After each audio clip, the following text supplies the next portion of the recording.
500년의 시차를 두고 두 왕이 완벽하게 동기화되었습니다. 한 명은 조선의 궁궐에서, 또 한 명은 스페인의 성체에서 같은 꿈을 꾸었고 같은 배신을 당했으며 같은 유산을 남겼습니다. 이 기시감 목격하시겠습니까? 여러분, 잠깐 눈을 감아보세요.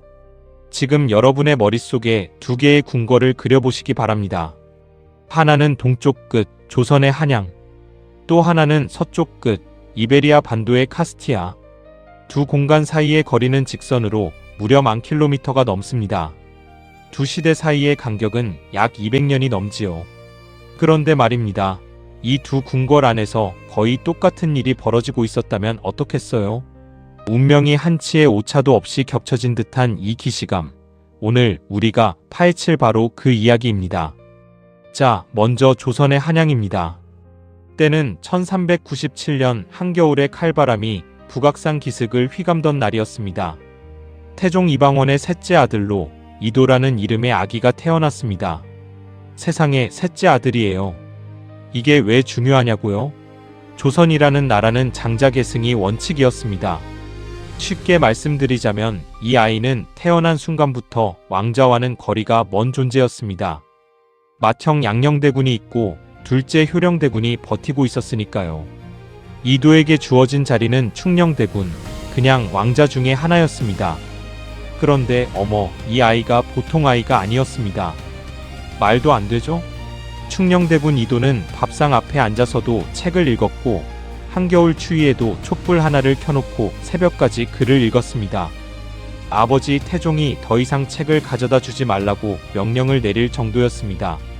책을 너무 읽어서 눈이 상할까봐 걱정이 됐거든요. 잠깐, 이게 지금 아버지가 아들한테 공부 좀 그만해라고 말하는 상황입니다. 이걸 현대로 치면 어떤 상황일까요? 부모님이 야, 너 스마트폰 좀 그만해가 아니라 제발 책 좀 그만 읽어라고 하는 겁니다. 상상이 가세요? 그러자 이번엔 지구 반대편 이베리아 반도로 가볼게요. 때는 1221년입니다. 카스티아 왕국의 왕자 알폰소가 태어났습니다. 이 친구도 보통 왕자가 아니었어요. 맏아들이긴 했습니다만 왕국의 상황이 문제였습니다. 카스티아는 아직 이슬람 세력과 치열한 국토 회복 전쟁, 즉 레콩키스타의 한복판에 있었습니다. 왕자가 갖춰야 할 덕목 1순위는 당연히 전쟁 능력, 즉 칼을 잘 휘두르는 것이었습니다. 그런데 알폰소 왕자는 칼보다 펜을 좋아했습니다. 전장보다 도서관을 좋아했습니다. 전쟁터에 나가야 할 왕자가 아랍 학자들과 밤새 천문표를 계산하고 있으니 주변에서 얼마나 이상하게 봤겠어요. 아, 이건 좀 슬픈데요. 여기서 깜짝 퀴즈를 하나 드릴게요. 알폰소 왕자가 즐겨 찾았던 도시, 이슬람 문화와 기독교 문화가 공존하며 유럽 최고의 번역 기지로 불렸던 이 도시는 어디일까요? 네, 바로 톨레도입니다. 톨레도는 당시 유럽과 이슬람 세계의 지식이 만나는 거대한 교차로였습니다. 아랍어로 쓰인 아리스토텔레스 철학서, 이슬람 천문학 논문, 유대교 의학 문헌들이 이곳에서 라틴어로 번역되었습니다. 어린 알폰소는 이 도시의 공기를 마시며 자랐습니다. 지식이란 한 문화, 한 언어에 갇혀서는 안 된다는 철학을 온몸으로 흡수하면서 말이죠. 자, 다시 조선으로 돌아가겠습니다. 충녕대군 이도의 이야기입니다. 여러분, 이런 상상 해보셨어요? 왕이 되리라고는 꿈에도 생각지 않았던 셋째 왕자가 어느 날 갑자기 왕세자로 책봉된다면 그 기분이 어떨까요? 기쁨이었을까요? 공포였을까요? 1418년 실제로 이 일이 일어납니다. 태종 이방원이 맏아들 양녕대군을 폐세자하고 셋째 충녕을 왕세자로 지목한 겁니다. 이건 마치 부모님이 갑자기 전교 1등하는 막내한테 가업을 물려주겠다고 선언한 꼴이에요. 양녕대군의 기분은 어땠을까요? 집안이 발칵 뒤집혔겠죠. 그러나 이도는 흔들리지 않았습니다. 오히려 왕세자가 된 그 순간부터 그가 늘 가슴속에 품어왔던 질문 하나를 구체적인 목표로 바꿔 나가기 시작합니다. 왜 내 백성들은 글을 읽지 못하는가? 이것이었습니다. 당시 조선의 공용 문자는 한자였습니다. 그리고 한자는 배우는 데만 수년이 걸렸고 그것도 어느 정도 먹고 사는 집안의 자식들에게나 가능한 일이었습니다. 평범한 농부, 어부, 아낙네들은 자신의 억울함을 글로 적을 수도 없었고 관청에서 붙여놓은 방문을 읽을 수도 없었습니다. 말 그대로 귀머거리처럼 살아야 했던 거죠. 세상에 그 생각하니 좀 먹먹하지 않으세요? 당신이 억울한 일을 당했는데 그걸 글로 적을 수 없다면 어떨 것 같으세요? 오늘날로 치면 스마트폰도 없고 카카오톡도 없고 심지어 말 자체가 통하지 않는 외딴 나라에 혼자 떨어져 있는 느낌이랄까요. 한편 알폰소는 1252년 아버지 페르난도 3세가 세상을 떠나자 드디어 카스티아와 레온의 왕위에 오릅니다. 그의 나이 31살이었습니다. 왕이 된 알폰소가 제일 먼저 한 일은 무엇이었을까요? 군대를 정비하고 성을 쌓는 일이었을까요? 아닙니다. 이 사람은 왕이 되자마자 학자들을 불러 모으기 시작했습니다. 아랍학자, 유대학자, 기독교학자, 무슬림 천문학자까지 국적과 종교를 가리지 않았습니다. 당시 유럽에서 이런 왕은 단 한 명도 없었습니다. 가톨릭 세계의 군주가 이슬람 학자에게 월급을 주고 궁궐에 들이다니 당시 교황청이 얼마나 불편해했을지 상상이 가세요? 그리고 또 하나의 혁명적인 결단을 내립니다. 학문의 언어를 라틴어에서 카스티아어, 즉 오늘날 스페인어의 직계조상 언어로 바꾸기로 한 겁니다. 이게 왜 혁명이냐고요? 중세 유럽에서 학문은 오직 라틴어로만 이루어졌습니다. 법률, 철학, 신학, 과학 모두 라틴어였습니다. 라틴어를 모르는 평민은 학문의 세계에 발조차 들여놓을 수 없었습니다. 알폰소는 이 높은 장벽을 허물기로 한 겁니다. 지식은 학자들만의 것이 아니다. 내 백성 모두가 이해할 수 있는 말로 써야 한다. 여러분, 이 순간이 보이세요? 지구 반대편에서 세종이도도 거의 같은 생각을 하고 있었습니다. 백성들이 스스로 말하고 쓸 수 있는 문자를 만들어야 한다. 500년의 시차를 두고 완벽하게 동기화된 두 왕의 생각이 이 지점에서 마치 거울처럼 겹쳐집니다. 운명의 데칼코마니 바로 이것입니다. 이도는 즉위 직후인 1420년 집현전을 대폭 강화합니다. 집현전은 원래부터 있던 기관이었지만 세종은 이것을 완전히 다른 차원의 학문 연구소로 탈바꿈시킵니다. 전국에서 가장 뛰어난 젊은 학자들을 선발해 집현전에 배치했습니다. 이들에게는 단 하나의 임무만이 주어졌습니다. 공부하라. 그게 전부였습니다. 왕이 학자들에게 그냥 공부만 해라라고 명령하는 상황. 이게 말이 되는 세상인가요? 말도 안 되죠? 그런데 세종은 그걸 해냈습니다. 여러분, 다시 조선으로 돌아가겠습니다. 때는 1443년 세종 25년입니다. 이해의 조선 역사상, 아니 어쩌면 인류 역사상 가장 위대한 지적 사건 중 하나가 조용히 완성됩니다. 세종대왕이 훈민정음을 창제한 것입니다. 그런데 여러분, 제가 여기서 중요한 질문을 하나 드리고 싶습니다. 세종은 도대체 얼마나 오랫동안 이 작업을 해온 걸까요? 공식 반포는 1446년이지만 실제 연구는 훨씬 이전부터 시작됐다는 게 학자들의 공통된 견해입니다. 그러니까 이 한 사람이 왕이라는 막중한 자리에서 나라를 운영하면서도 동시에 수년간 혼자서 문자 체계를 설계하고 있었던 겁니다. 상상이 가세요? 오늘날로 치면 대통령이 국정을 운영하면서 밤에는 혼자 새로운 프로그래밍 언어를 개발하고 있는 꼴입니다. 그런데 말입니다. 이 훈민정음 창제 과정에서 정말 소름 돋는 사실이 하나 있습니다. 세종은 이 프로젝트를 처음에 거의 비밀리에 진행했다는 겁니다. 왜 그랬을까요? 그 이유가 밝혀지면 여러분의 턱이 떨어질 겁니다. 반대가 무서웠기 때문입니다. 누구의 반대였을까요? 다름 아닌 집현전 학자들, 즉 세종이 직접 키워낸 자신의 사람들이었습니다. 세상에나 이게 말이 되나요? 왕이 평생 공들여 키운 학자들이 오히려 왕의 가장 위대한 업적에 제동을 걸었다는 겁니다. 아, 이건 좀 슬픈데요. 그 중심에 최만리가 있었습니다. 최만리는 집현전 부제학으로 당대 최고의 학자 중 한 명이었습니다.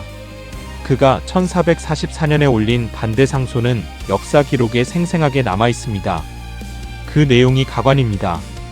전하, 중국을 섬기는 나라에서 중국 문자를 버리고 따로 문자를 만드는 것은 스스로 오랑캐가 되겠다는 뜻입니다. 요약하자면 우리만의 문자를 만드는 것은 국제적으로 망신이라는 얘기였습니다. 이걸 현대로 치면 어떤 상황일까요? 팀장이 회사를 위해 혁신적인 시스템을 개발했는데 가장 믿었던 팀원이 그거 만들면 우리 회사 국제 망신입니다 라고 사표 협박을 하는 상황이에요.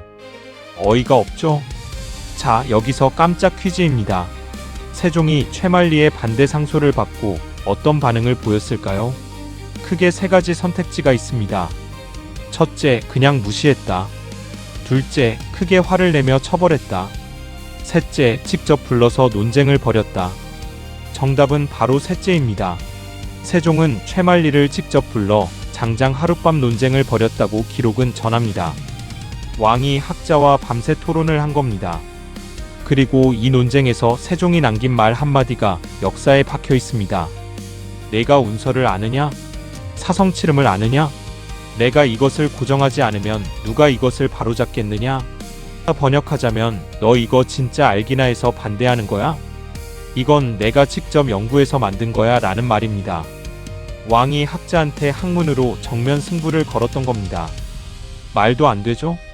결국 최만리는 그 다음날 의금부에 하루 구금됩니다. 하지만 세종은 곧 그를 풀어줍니다. 왜냐하면 세종은 알고 있었기 때문입니다. 반대하는 자를 짓밟는 것이 아니라 설득하고 이겨내는 것이 진짜 왕의 방식이라는 것을. 그리고 마침내 1446년 9월 훈민정음 해례본이 세상에 공포됩니다. 나라 말이 중국과 달라 한자와 서로 통하지 아니하여 이런 까닭에 어리석은 백성들이 말하고자 하는 바가 있어도 끝내 그 뜻을 펴지 못하는 이가 많도다. 이 서문을 읽을 때마다 저는 묘하게 눈시울이 뜨거워집니다. 왕이 스스로를 낮추고 백성의 눈높이에서 세상을 바라보았기 때문입니다. 이제 다시 지구 반대편 알폰소 10세의 이야기로 넘어가겠습니다. 때는 1270년대 알폰소가 왕위에 오른 지 20년이 넘어가던 시절입니다. 그는 이미 엄청난 업적을 쌓아놓았습니다.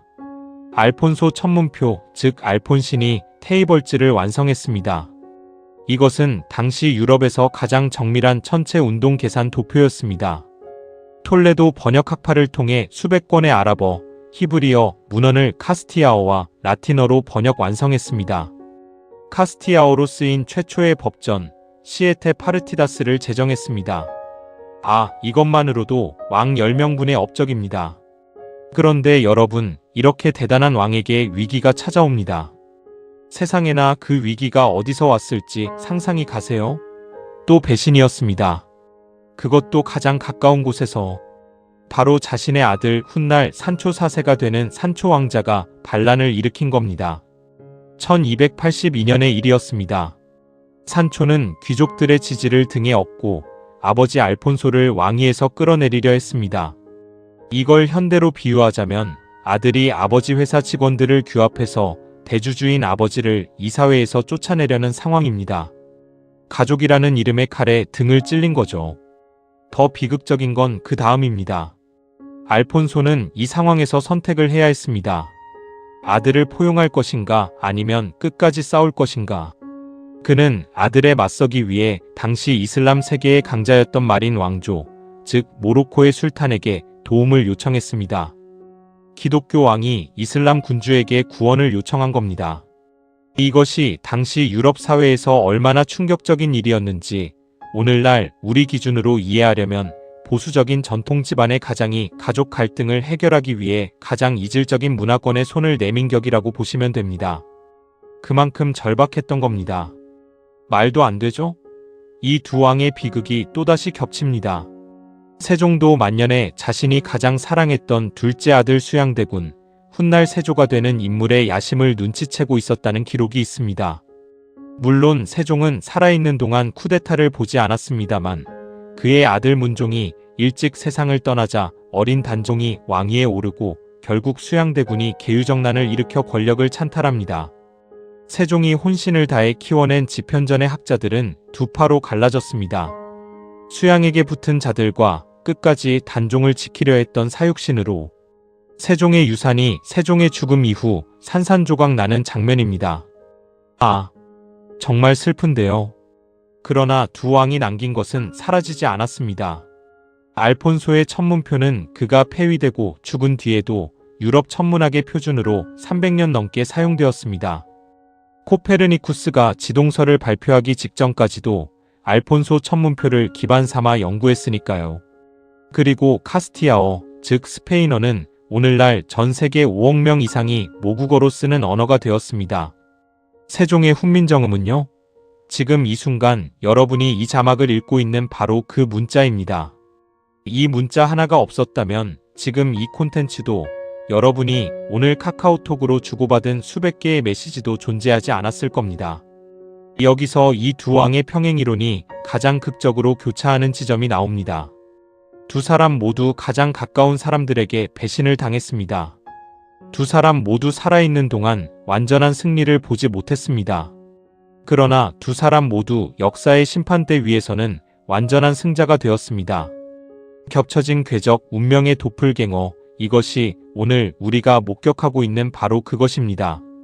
자, 이쯤에서 또 하나의 퀴즈를 드리겠습니다. 세종대왕이 훈민정음을 창제하면서 가장 고통받았던 신체 부위는 어디였을까요? 눈? 아니면 손? 네, 바로 눈입니다. 세종은 극심한 안질, 즉 눈병을 앓았습니다. 현대의학으로 보면 당뇨 합병증으로 인한 시력 저하였을 가능성이 높다고 합니다. 자신이 만든 문자를 직접 눈으로 보기 힘든 상태에서 문자 연구를 계속했다는 겁니다. 눈이 아파서 잘 보이지 않는 상태에서 글자를 설계하고 있었다는 이 역설, 이게 진짜 세종의 이야기입니다. 아, 이 대목에서 정말 숙연해지지 않으세요? 여러분, 우리는 지금까지 두 왕의 탄생과 혁명을 함께 목격했습니다. 그리고 이제 마지막 장면 앞에 서 있습니다. 모든 이야기에는 결말이 있습니다. 그러나 오늘 우리가 목격하게 될 이 결말은 끝이 아니라 시작에 가깝습니다. 왜냐하면 두 왕의 이야기는 그들이 눈을 감은 이후에 오히려 더 크게 불타올랐기 때문입니다. 먼저 알폰소 10세의 마지막을 보겠습니다. 1284년 4월 4일 세비야의 왕궁. 알폰소 10세는 이 도시에서 조용히 숨을 거둡니다. 그의 나이 62살이었습니다. 말년은 처절했습니다. 아들 산초의 반란으로 왕권의 대부분을 빼앗긴 채 세비야한 도시만을 겨우 지키며 살다가 생을 마쳤습니다. 왕이라는 사람이 자기 왕국에서 단 한 도시의 주인으로 쪼그라든 채 죽어간 겁니다. 아, 이건 진짜 슬픈데요. 이걸 현대로 비유하자면 대기업을 창업한 회장이 자기 아들에게 회사 전체를 빼앗기고 결국 조그만 사무실 하나만 남은 채 생을 마감하는 것과 같습니다. 얼마나 쓸쓸한 마지막이었을까요? 그런데 말입니다, 여러분. 이 쓸쓸한 결말 뒤에 반전이 있습니다. 알폰소가 죽고 10년, 20년, 100년이 지나면서 유럽의 학자들은 그의 이름을 다시 부르기 시작했습니다. 그가 완성한 알폰소 천문표는 유럽 천문학의 공식 기준표로 무려 300년간 군림했습니다. 코페르니쿠스, 티코 브라헤, 케플러에 이르기까지 근대 천문학의 선구자들이 모두 알폰소의 계산을 발판 삼아 하늘을 다시 그렸습니다. 세상에나 왕이 살아있을 때는 배신과 패배의 연속이었는데 죽고 나서 300년 동안 유럽 과학의 기초가 된 겁니다. 이런 반전이 또 있을까요? 그리고 오늘날 스페인어로 말하는 사람이 전 세계에 몇 명일까요? 여기서 퀴즈입니다. 대략 몇 억 명이나 될까요? 3억? 4억? 정답은 약 5억 명 이상입니다. 지구상 모든 언어 중 사용 인구 기준으로 손에 꼽히는 언어가 된 겁니다. 그 언어의 뿌리에 알폰소 10세가 있습니다. 라틴어 1세기던 유럽 학문 세계에서 카스티아어의 격을 높인 바로 그 왕. 살아서는 아들에게 왕자를 빼앗겼지만 죽어서는 5억 명의 언어를 선물한 왕. 이것이 알폰소 10세의 진짜 유산입니다. 이제 조선으로 돌아가겠습니다. 세종대왕의 마지막입니다. 1450년 2월 17일 세종은 영흥대군의 집에서 조용히 눈을 감습니다. 그의 나이 54살이었습니다. 지금 기준으로 보면 너무 이른 나이입니다. 당뇨, 안질, 부종 등 온갖 지병이 그를 일찍 갉아먹었습니다. 어쩌면 그 병들은 모두 같은 원인에서 비롯된 것일 수도 있습니다. 너무 많은 것을 혼자 짊어진 삶이었으니까요. 호왕이면서 학자였고 행정가이면서 발명가였고 아버지이면서도 제대로 된 아버지 노릇을 하지 못한 사람이었습니다. 자, 여기서 잠깐 생각해 보겠습니다. 세종은 죽기 전에 무엇을 가장 걱정했을까요? 국경? 재정? 아닙니다. 기록에 따르면 세종은 죽기 직전까지 불경원의 작업을 독려했다고 합니다. 훈민정음으로 불경을 번역하는 작업이었습니다. 생의 마지막 숨이 붙어있는 순간까지도 더 많은 백성이 더 쉽게 지식에 다가갈 수 있도록 손을 뻗고 있었던 겁니다. 아, 이 장면에서 저는 정말 숙연해집니다. 말도 안 될 정도로 끝까지 백성을 생각한 사람이었습니다. 세종이 눈을 감은 뒤 그가 가장 두려워했을 일이 벌어집니다. 맏아들 문종이 2년 만에 세상을 뜨고 어린 단종이 왕위에 오릅니다. 그리고 세종의 둘째 아들 수양대군이 칼을 들었습니다. 세종이 그토록 정성으로 키워낸 지편전학자들은 둘로 갈라졌고 사육신은 단종을 지키다 죽었으며 생육신은 세상과 담을 쌓았습니다. 세종의 세계가 산산조각 나는 순간이었습니다. 그러나 이 와중에도 훈민정음은 살아남았습니다. 수양대군도 그 어떤 권력자도 이 28글자를 없애지는 못했습니다. 문자는 칼보다 강했습니다. 자, 이제 두 왕을 나란히 세워볼 시간입니다. 여러분, 오늘의 핵심 질문입니다. 세종과 알폰소, 이 두 왕 중 누가 더 위대했을까요? 혹은 누가 더 외로운 혁명가였을까요? 솔직히 말씀드리면 이건 정답이 없는 질문입니다. 하지만 제가 감히 이렇게 정리해드리겠습니다. 알폰소는 열린 세계를 꿈꾼 왕이었습니다. 그는 종교도 국적도 언어도 뛰어넘어 지식은 하나라는 믿음으로 살았습니다. 그 시대 기독교와 이슬람이 피를 흘리며 싸우던 바로 그 시대에 두 세계의 학자들을 한 테이블에 앉혀 함께 별을 계산하게 했습니다. 이건 단순한 관용이 아닙니다. 인류 지식사의 거대한 다리를 놓은 행위였습니다. 세종은 깊은 세계를 꿈꾼 왕이었습니다.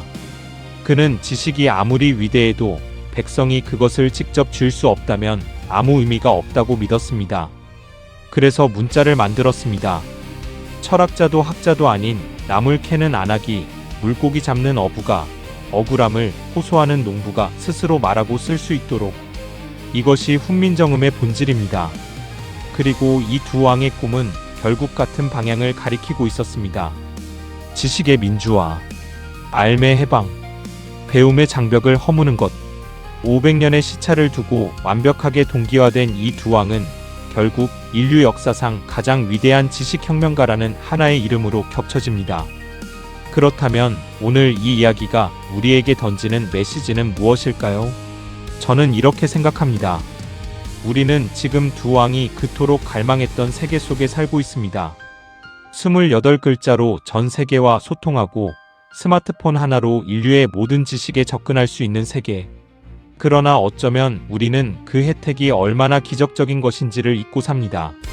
600년 전 한 왕은 눈이 멀어가면서도 백성을 위한 문자를 완성했습니다. 800년 전 또 한 왕은 아들에게 왕자를 빼앗기면서도 인류를 위한 지식을 번역했습니다.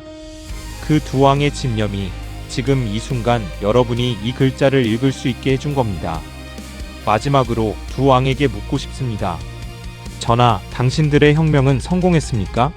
그리고 저는 두 왕 모두 지금쯤 웃고 있을 것이라고 생각합니다. 조선의 왕은 28글자를 손에 쥔 5천만 명의 백성을 보며 카스티아의 왕은 자신의 언어로 노래하고 웃고 우는 5억 명의 사람들을 보며 살아있을 때는 배신과 패배를 겪었지만 역사의 긴 안목 앞에서 두 왕은 완벽한 승자였습니다. 운명의 데칼코마니 500년을 이긴 두 왕의 이야기. 오늘 함께 목격해 주셔서 감사합니다.